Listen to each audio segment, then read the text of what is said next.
Assalamualaikum warahmatullahi wabarakatuh. Saya Askia Nabila dari Prodi D3 Keperawatan Politeknik Aisyah Sumatera Barat.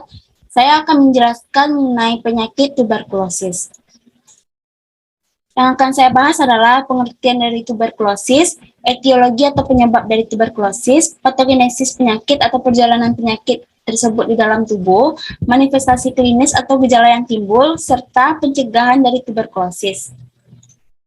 Saya masuk ke pengertian dari tuberkulosis paru atau TB paru adalah penyakit infeksius yang terutama menyerang parenkim paru yang disebabkan karena adanya kuman TB yang dinamakan Mycobacterium tuberculosis yang ditularkan melalui dahak atau droplet dari penderita tuberkulosis kepada individu lain yang rentan.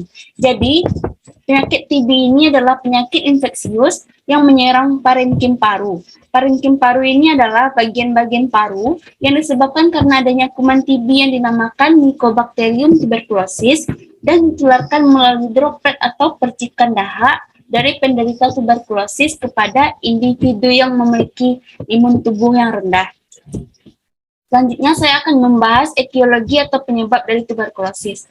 Etiologi atau penyebab dari tuberkulosis adalah yang disebabkan karena adanya basil TB atau kuman TB yang dinamakan Mycobacterium tuberculosis yang merupakan jenis kuman berbentuk batang yang berkurang sangat kecil.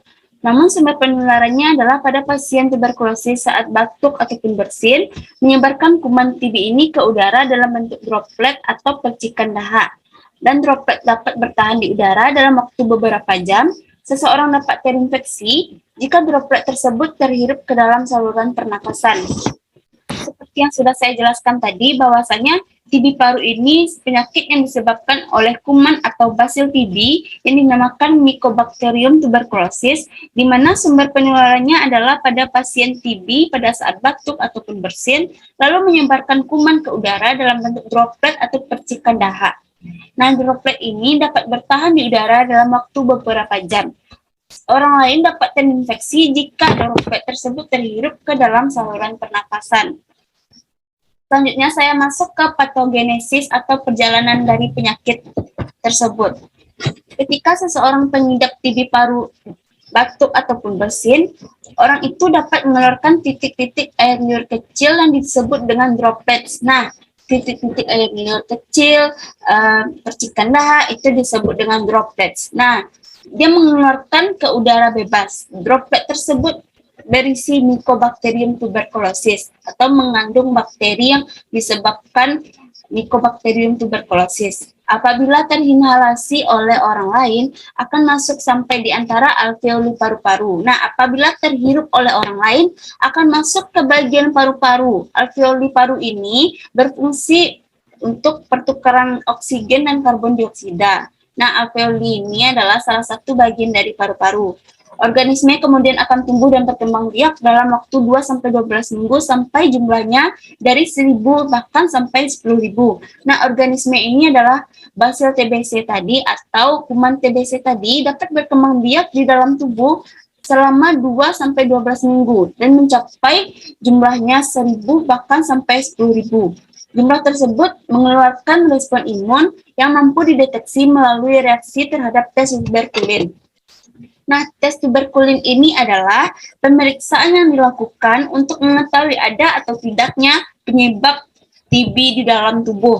Namun, tubuh akan mengirimkan pertahanan berupa sel-sel makrofag yang memakan kuman-kuman TB. Nah, tubuh akan mengirimkan pertahanan berupa sel-sel makrofag yang memakan kuman-kuman TB. Jadi, peran dari sel-sel makrofag di dalam tubuh adalah untuk melawan ataupun memakan kuman-kuman TB. Jika kemampuan basil tahan asam itu bertahan di dalam sel-sel makrofag, nah basil tahan asam ini kuman-kuman TB ya, menginfeksi parenkim paru, bakal menginfeksi parenkim paru. Nah, jika kuman-kuman TB tersebut dapat bertahan di dalam sel-sel makrofag, akan mampu untuk menginvasi parenkim paru dan menyebar keluar jaringan parenkim paru. Nah, organ di luar jaringan paru dapat diinvasi oleh Mycobacterium tuberculosis, diantaranya ada sumsum tulang belakang, hepar, limfa, ginjal, tulang, bahkan otak. Nah, jika basil tahan asam atau kuman TBC itu dapat bertahan di dalam sel-sel makrofag, namun atau kuman TB tadi mampu untuk menginvasi atau menginfeksi parenkim paru atau bagian-bagian paru dan menyebar keluar jaringan paru. Nah, ini perjalanan dari penyakit TB paru tersebut di dalam tubuh. Kemudian saya akan menjelaskan mengenai manifestasi klinis atau gejala dari TB paru atau gejala yang timbul selama pengidap TB paru. Yang pertama ada batuk yang dicampur dengan dahak serta darah. Batuk ini berlangsung sekitar 1-3 minggu. Yang kedua ada sesak nafas. Karena TB paru ini menyerang parenkim paru atau bagian-bagian paru, maka dari itu tidak menutup kemungkinan yang pengidap TB paru akan mengalami gejala sesak nafas. Yang ketiga ada badan lemas dan lesu. Yang keempat ada penurunan berat badan dan tidak nafsu makan. Nah, penurunan berat badan drastis dan berat badan tidak mau bertambah dan tidak nafsu makan. Nafsu makan tidak berkurang ataupun tidak mau gitu. Dan yang kelima ada demam dan menggigil. Yang keenam, gejala yang keenam adalah berkeringat pada malam hari. Ini beberapa sebagian besar gejala-gejala yang sering timbul pada pengidap TB paru. Gejala yang sering timbul batuk berdahak yang dicampur darah, sesak nafas, badan lemas, penurunan berat badan, demam dan menggigil serta berkeringat pada malam hari. Berkeringat pada malam hari ini tanpa melakukan aktivitas apapun. Ya, langsung berkeringat pada malam hari tanpa melakukan aktivitas. Selanjutnya saya akan menjelaskan pencegahan dari penyakit TB paru.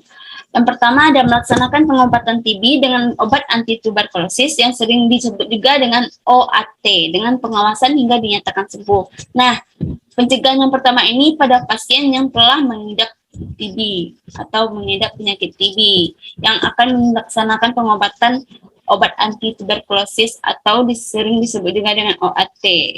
Dengan pengawasan penuh hingga dinyatakan sembuh, dengan pengawasan dokter hingga perawat. Itu obatnya tidak boleh sampai putus sampai dinyatakan sembuh. Yang kedua ada menutup mulut dan hidung pada saat batuk dan bersin. Nah, maka dari itu hendaklah memakai masker untuk pencegahan penularan TB dan menutup mulut dan hidung pada saat batuk dan bersin. Yang ketiga ada makan makanan yang bergizi, seperti makanan buah, sayur. Yang keempat ada membuang dahak di tempat yang tertutup dan dibuang di tempat yang mengalir seperti lubang WC. Nah, setelah membuang dahak di lubang WC, jangan lupa disiram agar mencegah terjadinya penularan TB. Yang keenam, menjaga agar tetap terjadinya pergantian udara di dalam rumah dengan cara membuka jendela setiap hari.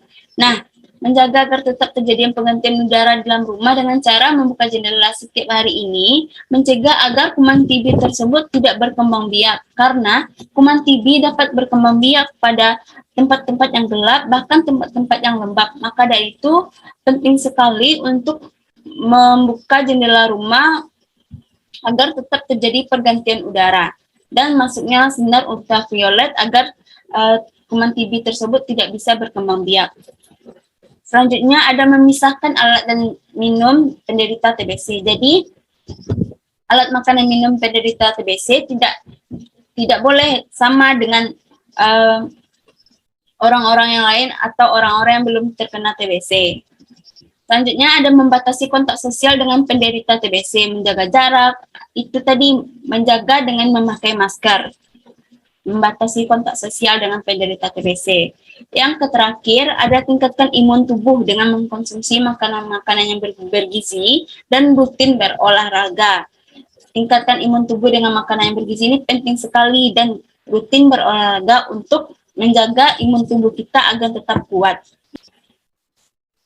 Baik, sekian penjelasan materi tentang penyakit tuberkulosis. Terima kasih. Assalamualaikum warahmatullahi wabarakatuh.